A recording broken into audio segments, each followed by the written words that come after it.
Menyambut pemimpin baru Kalimantan Tengah.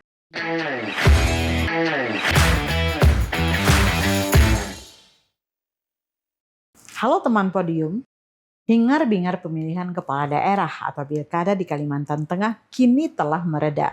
Meski beberapa sengketa perselisihan hasil pemilihan umum atau PHPU masih disidangkan oleh Mahkamah Konstitusi. Situasi politik di provinsi ini menunjukkan arah yang lebih tenang, khususnya untuk pemilihan gubernur dan wakil gubernur yang menjadi sorotan utama publik Kalimantan Tengah. Permohonan PHPU yang dilayangkan oleh kubu Willy Yosef dan Habib Ismail telah resmi ditarik.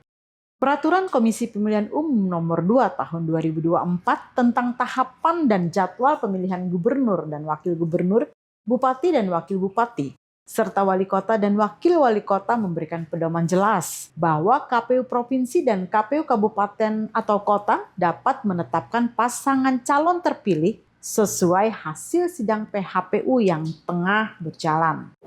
Komisi Pemilihan Umum Provinsi Kalimantan Tengah juga mengumumkan bahwa penetapan pasangan calon gubernur dan wakil gubernur terpilih Agustiar Sabran dan Edi Pratowo akan dilakukan setelah Mahkamah Konstitusi mengeluarkan putusan terkait perselisihan hasil pilkada. Dengan ini masyarakat Kalimantan Tengah bisa lebih tenang, karena sebentar lagi pemimpin baru akan hadir untuk memimpin provinsi ini. Besar kemungkinan pelantikan gubernur dan wakil gubernur terpilih akan dilaksanakan pada bulan Februari mendatang.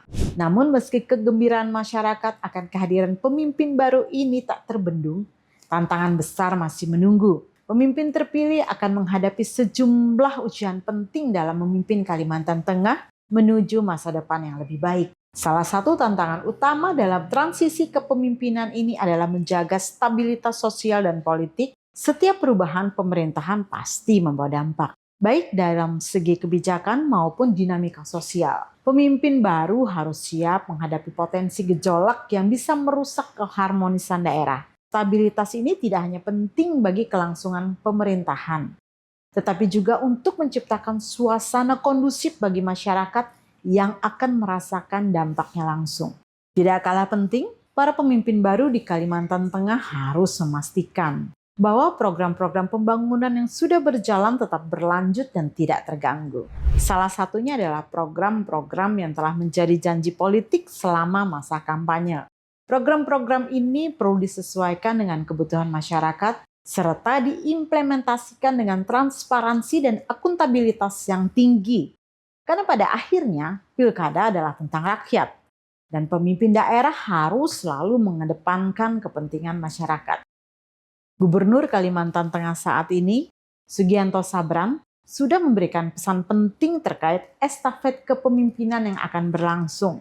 Ia berharap program-program pembangunan yang telah berhasil dijalankan selama masa jabatannya dapat terus berlanjut, khususnya dalam hal pembangunan infrastruktur yang menjadi salah satu fokus utamanya. Selain infrastruktur, Sugianto juga menekankan pentingnya pengembangan sektor pendidikan dan kesehatan, serta pengelolaan sumber daya alam yang berkelanjutan. Menurutnya, keberlanjutan pembangunan hanya dapat tercapai jika ada kesinambungan dalam pelaksanaan kebijakan. Ia juga menekankan pentingnya kolaborasi antara pemerintah daerah dan pemerintah pusat untuk memastikan visi besar pembangunan Kalimantan Tengah bisa terwujud.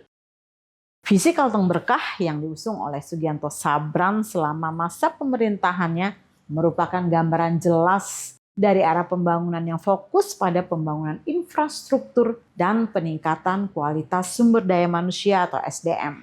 Namun menurutnya pencapaian ini belum selesai. Harapan besar ditujukan kepada pemimpin yang terpilih untuk membawa Kalimantan Tengah menuju Kalteng maju. Harapan ini mengarah pada percepatan pembangunan yang lebih merata, peningkatan kualitas hidup masyarakat, serta pengelolaan sumber daya alam yang semakin berkelanjutan.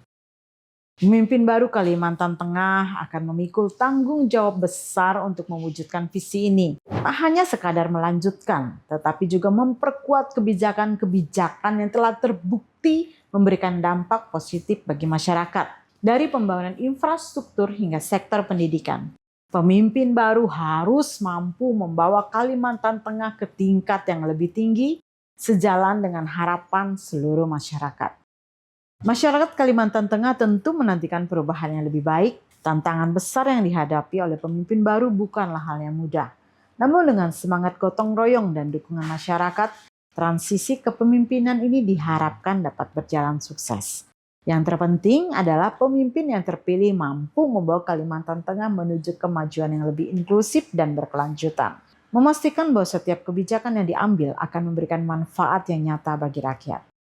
Kini saatnya Kalimantan Tengah menyambut era baru dengan penuh harapan untuk mewujudkan visi bersama menuju Kalteng maju.